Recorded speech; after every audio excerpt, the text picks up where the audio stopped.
그것보단 어떤 주식을 함께 모으면 그러면 미래의 수익률을 높일 수 있을까? 이런 걸 포트폴리오를 구성한다고 하거든요. 이거 너무 유용한데요? 그래서 그걸 어떻게 구성해야 장기간의 수익률을 높일 수 있을까? 는 거를 과거 데이터를 갖고 해봤어요. 네. 근데 찾았죠. 네. 전략을. 무슨 전략인가요? 어떤 거냐면 네. 예, 안녕하세요. 저는 성균관대학교 물리학과에 있는 김범준이라고 하고요. 오늘 이 프로그램에 출연함으로써 저도 과학계 인싸라는 것을 인증하는 것 같아서 정말 기쁘고요. 여러분 모두 반갑습니다. 인싸 인정이십니다. 예. 사실 저희가 인싸랑이 만나는 벌써 두 번째 물리학자세요. 이제 선생님께서는 이론 물리학자, 그 중에서도 통계 물리학을 연구하시는 분이잖아요. 이 통계 물리학이 뭔지 설명 부탁드리겠습니다. 보통 우리가 살 때 어떨 때 통계라는 방법이 필요할까라는 걸 생각해 보시면 일단 뭐가 많을 때거든요. 사람이 많거나 뭐 데이터가 많거나 마찬가지로 물리학 분야로서의 통계 물리학에서는 입자의 숫자가 굉장히 많을 때 전체를 통계적인 방법으로 살펴보는 그런 분야가 바로 통계 물리학이라고 할 수 있어요. 물리학이 다른 과학 분야에 비해서 갖고 있는 그 시선의 독특함은 질문에 대한 답을 가장 궁극적인 수준에서 그 질문에 답하고자 하는 특성이 있는 것 같아요. 물리학자들에겐 이런 현상은 왜 발생해? 라고 물어보면 그런 물리학자들은 그걸 끊임없이 계속 물어봐요. 그거는 이것 때문에 그래. 그러면 그거는 또 왜 그래? 라고 생각하고 그걸 가장 극단적인 수준까지도 끌고 가고자 하는 것. 그게 물리학이 갖고 있는 좀 독특한 시선 같아요.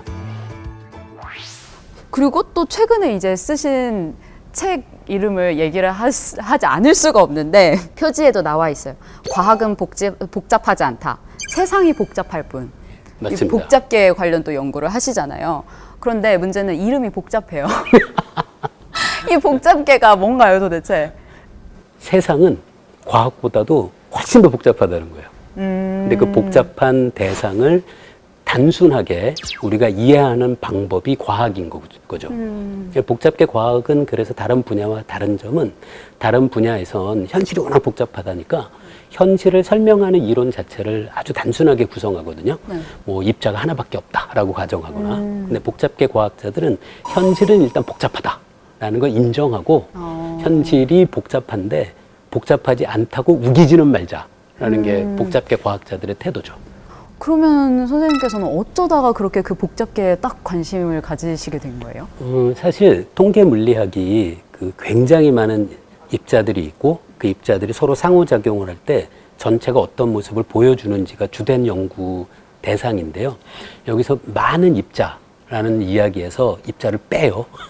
그럼 많은 무언가들이 되잖아요. 그렇죠. 그래서 많은 무언가가 있고 그 구성 요소들이 서로 다른 구성 요소와 복잡하게 얽혀서 상호작용을 하고 있는 시스템으로 생각하면 전통적으로 통계 물리학을 연구했던 연구자들이 이 복잡한 연결망 혹은 복잡계에 대한 연구를 시작하기에 상당히 유리한 입장에 있는 거죠. 이미 통계 물리학 분야에서 많은 입자들로 구성되어 있는 시스템에 대한 연구를 한 경험을 네. 이제 복잡한 연결망 혹은 복잡계에 대한 연구에서도 거의 비슷한 연구 방법을 적용할 수 있게 되니까요. 그래서 통계 물리학 분야에 있는 사람들이 요즘은 복잡계 연구 정말 많이 합니다.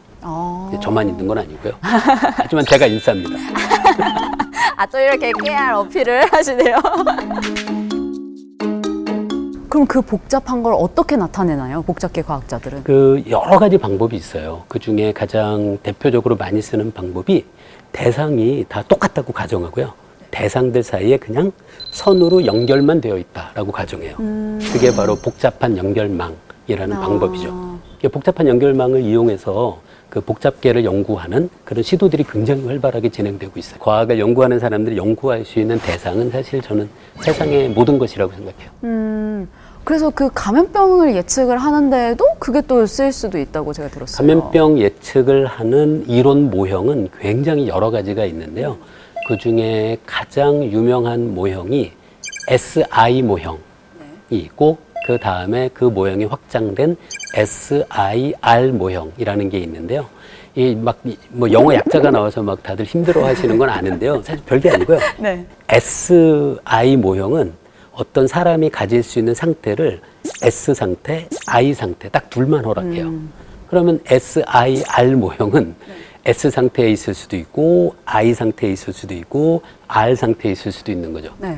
그 S하고 I 상태는 어떤 의미냐면 S는 영어 단어 susceptible의 약자예요. 죄송합니다. 제가 발음은 별로 안 좋습니다. 이 S가 뭐냐면 susceptible이 뭐냐면 병에 걸릴 수 있는 상태인 사람이에요. 아직 걸리지 그렇죠. 않은. 예. 그 한편 I는 infected거든요. 병에 걸린 사람. 네. 그럼 SI 모형에서는 사람이 S 상태 혹은 I 상태만 있을 수 있으니까 병에 아직 안 걸린 사람이 있고 병에 이미 걸려서 다른 사람을 감염시킬 수 있는 I 상태에 있는 사람, 이렇게 두 그룹의 사람이 있는 거죠. 네. 한편 SIR 모형은 네. I 상태에서 다음에 R 상태로 바뀔 수 있다라는 걸 가정해요. 근데 사실 그게 실제 감염병은 네. 그게 더 가깝거든요. 왜냐하면 병에 감염된 다음에 시간이 지나면 이제 치유되잖아요. 그쵸. 그 다음엔 어떤 상황이 되냐면 이제 면역력을 갖게 되는 상태가 되죠. 감염을 당한 다음에 나은 사람. 그 사람 한동안은 걸리지 않잖아요. 그 상태를 가정한 게 SIR 모형이에요. 그래서 요즘에는 뭐 SIR에 뭐 백신을 맞은 경우, 예. 뭐 아니면 잠복기가 있는 경우, 예, 이런 맞습니다. 식으로 이렇게 예. 띄워서 예. 넣기도 하더라고요. 그 잠복기가 있는 모형을 E라는 상태로 불러서 그건 SEIR 모형이 돼요. 그래서 짐작하시듯이 현실에 점점 가까운 모형을 만들려면 이 알파벳이 계속 더 들어가요. 이러다가 뭐 알파벳 전부 다 들어간 모델 나오는 거 아니에요? 그렇죠. 그럴 수도 있어요. 내용이 점점 복잡해지는 것 같은데 이거 괜찮은지 모르겠네요. 그래서 어쨌든 지금 선생님께서 이런 세상 만사를 다 복잡게 통계 물리학으로 이렇게 풀어내는 연구를 하고 계신데 좀 지금까지 선생님께서 하신 대표적인 연구 몇 개를 좀 말씀을 부탁드리려고 합니다.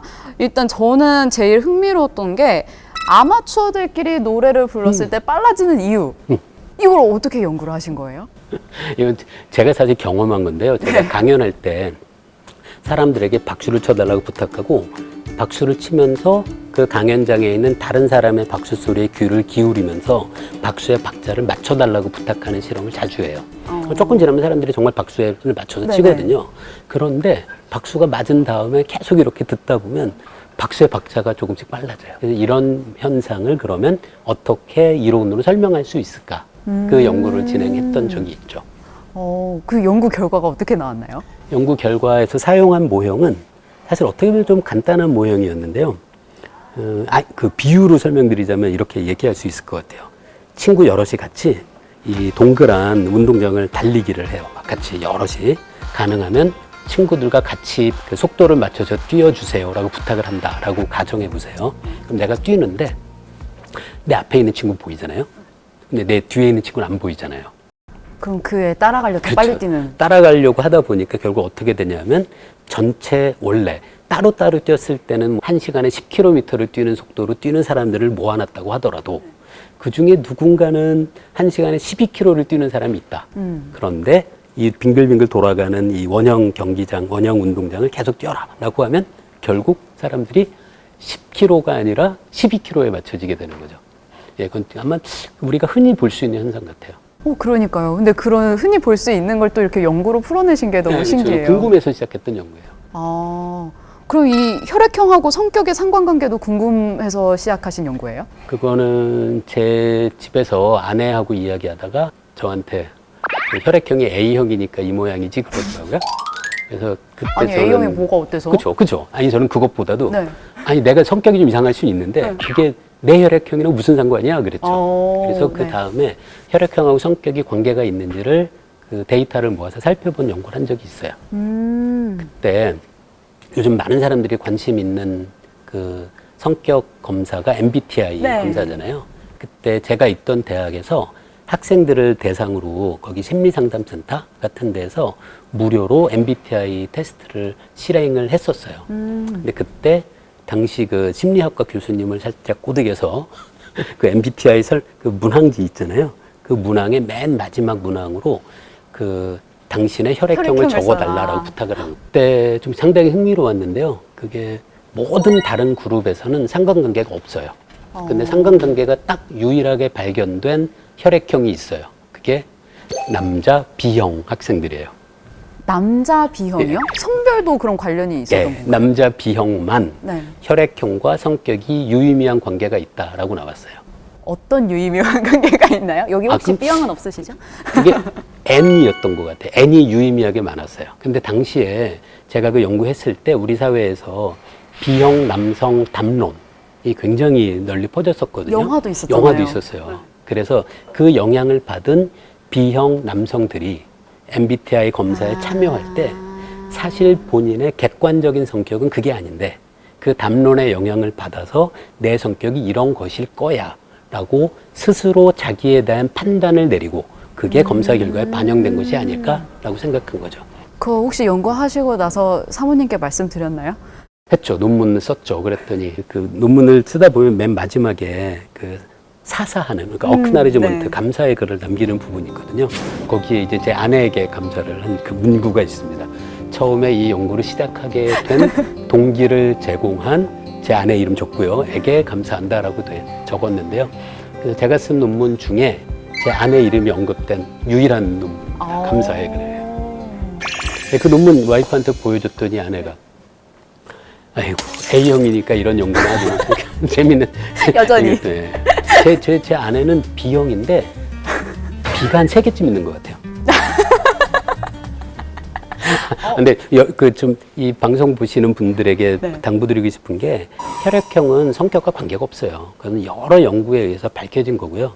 근데 혈액형과 성격의 관계를 일종의 그 재미 정도로 보는 거는 뭐 그렇게 큰 해는 아니겠지만 그 혈액형 혹은 MBTI 검사 결과를 기반으로 해서 그 다른 타인을 그 잣대로 판단하는 것 그런 거는 그렇죠. 정말 하지 마세요. 그거는 사실은 아무런 과학적 근거도 없고요. 그 전혀 그 해서는 안 되는 거죠. 근데 MBTI 너무 재밌어요, 선생님. 저도 그 예전에 논문 쓸 때 MBTI 했었거든요. 네네. 그다음 한참 시간이 지나서 작년인가 재작년쯤에 한 번 또 해봤는데 변했더라고요.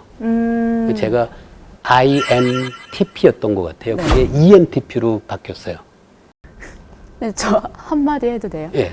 ENTP의 가장 큰 특징이 MBTI를 완전 믿거나 완전 안 믿거나 둘 중에 하나예요.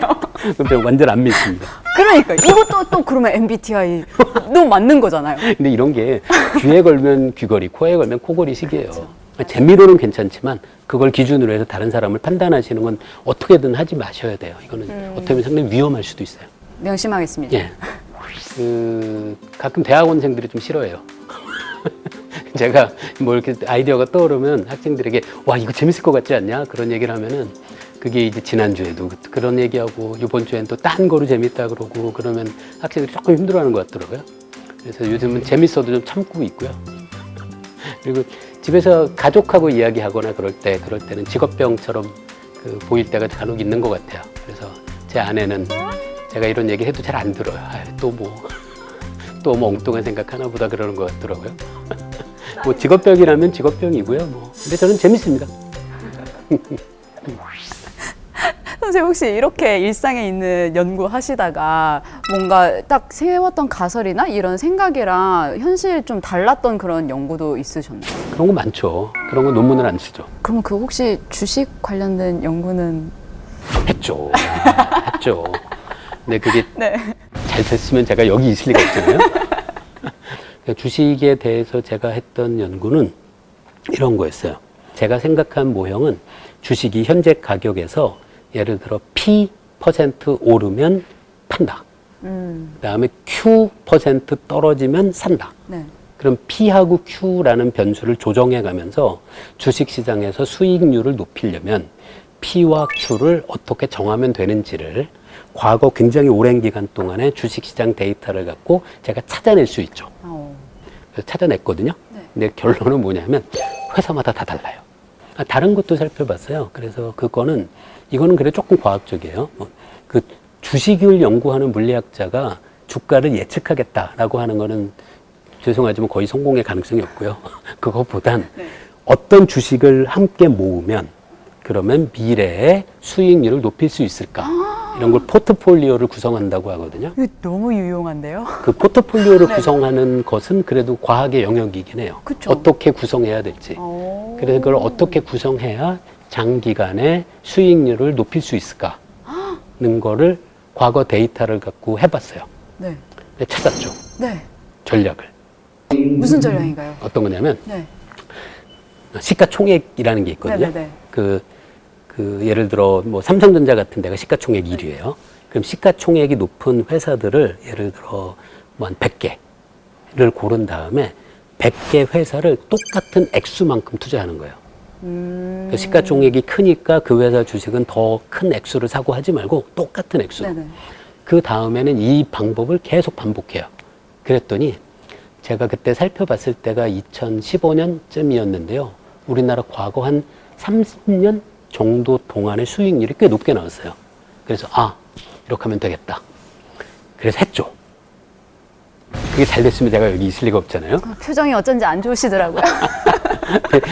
꽤 재밌었어요. 어. 과거에 성공한 주식 투자 포트폴리오를 찾았다고 생각했는데 그게 또 미래에는 적용이 또 안 되더라고요. 사실 지금까지 이렇게 선생님께서 너무 쉽게 설명을 해주셔가지고 잠깐 잊고 있었는데 다시 처음으로 돌아가서 생각해보면 통계물리학 설명을 들어도 굉장히 어려웠거든요. 그런데 이제 이와 관련된 책들을 이렇게 선생님께서 굉장히 많이 또 쓰시잖아요. 근데 제가 그 책 몇 권을 읽어봤어요. 와, 진짜요? 네. 와. 그런데 책 내용은 너무 어려운데 책 처음에 저자 소개글 있잖아요. 예. 제가 그걸 보고 정말 빵빵 터졌거든요. 이거 사실 그 작가 소개글 읽고 이렇게 속아가지고 현혹돼서 책 사게 만드시는 거 아닌가 하는 생각을 할 정도로 일단 몇 개가 있었는데 첫 번째는 잘 모르는데 잘 알고 싶으면 일단 무작정 강의를 개설하는 은사님 조언을 따라 다양한 과목을 개설해 강의하고 있다. 진짠가요? 예. 그 교수들이 학교에서 학생들을 가르치잖아요. 그러면 가르치면서 훨씬 더 많이 배워요. 사실 제가 이만큼을 알아야 학생들에게 이만큼을 알려줄 수 있잖아요. 잘 모르는데 좀 궁금하다. 그러면은 강의를 개설한 게 여러 입니다. 또 이런 글도 있었어요. 연구자들이 가장 많이 인용한 논문은 1600번 인용된 복잡한 연결망의 공격에 대한 취약성 연구다. 그런데 과연 1600명 모두가 이 논문을 읽고 인용했는지는 확실치 않다. 이거 마치 책은 샀지만 읽지는 못했다는 저 같거든요. 그래도 책은 돈 주고 사잖아요. 책은 안 읽으셔도 돼요. 사주시기만 하면 됩니다. 근데 그게 논문은 사실 네. 정말 그렇거든요. 모든 논문을 다 찾아서 읽어볼 시간이 별로 없어요. 그런데 이 분야에 대한 소개를 할 때는 늘 인용되는 논문들이 있거든요. 그럼 그걸 일단 인용을 하죠. 그 인용을 했다고 해서 모든 연구자들이 그 논문을 정말 처음부터 끝까지 꼼꼼히 읽었다라고 얘기하기는 사실 어려워요. 저 말고 다른 과학자들은 다 읽었을 수도 있어요. 그러게요. 근데 저는 솔직히 다 읽지는 못해요. 제가 가장 많이 인용된 그 논문도 지금은 조금 더 돼요. 예, 인용수가. 근데 기껏해야 몇천 명이거든요. 그런데 책은 사실은 보통 출판사에서 1쇄를 찍을 때 보통 뭐 다르긴 하지만 뭐 500부, 3000부 뭐 그 정도 찍거든요. 네. 그러면 3000명이 보는 거예요. 3000부를 찍었다면. 그 알려주는 방법으로 논문뿐 아니라 그 사람들을 대상으로 한 책을 쓰는 것도 상당히 의미 있다는 생각을 하게 됐어요. 그게 결국 선생님께서 계속 책을 쓰고 계신 이유겠네요. 그렇죠. 맞습니다. 그리고 또 논문은 그 다운받아서 출력할 때 돈 안 내거든요. 아무리 제 논문이 많이 인용됐다고 해서 저한테 경제적인 보상은 없어요. 네. 그런데 책은 그래도 사람들이 책을 사잖아요. 책을 사잖아요. 약간의 인생은 그래도 들어오죠. 많지는 않습니다. 그리고 그 작가 소개글 조금 힘 주셨다? 인정? 네. 그 작가 소개글은 그 한 번은 재밌게 써보고 싶었어요. 대중들이 과학적인 사고 방식을 갖도록 하는 것. 그런 것이 대중의 과학화라고 생각하는 거죠. 그래서 사람들에게 과학의 내용을 어쩌면 어려울 수도 있지만 그것을 충실하게 전달해서 사람들이 과학을 보다 더 자주 접하게 만드는 것. 제 책뿐 아니라 요즘은 한국의 우리나라 과학자들이 책을 많이 내잖아요.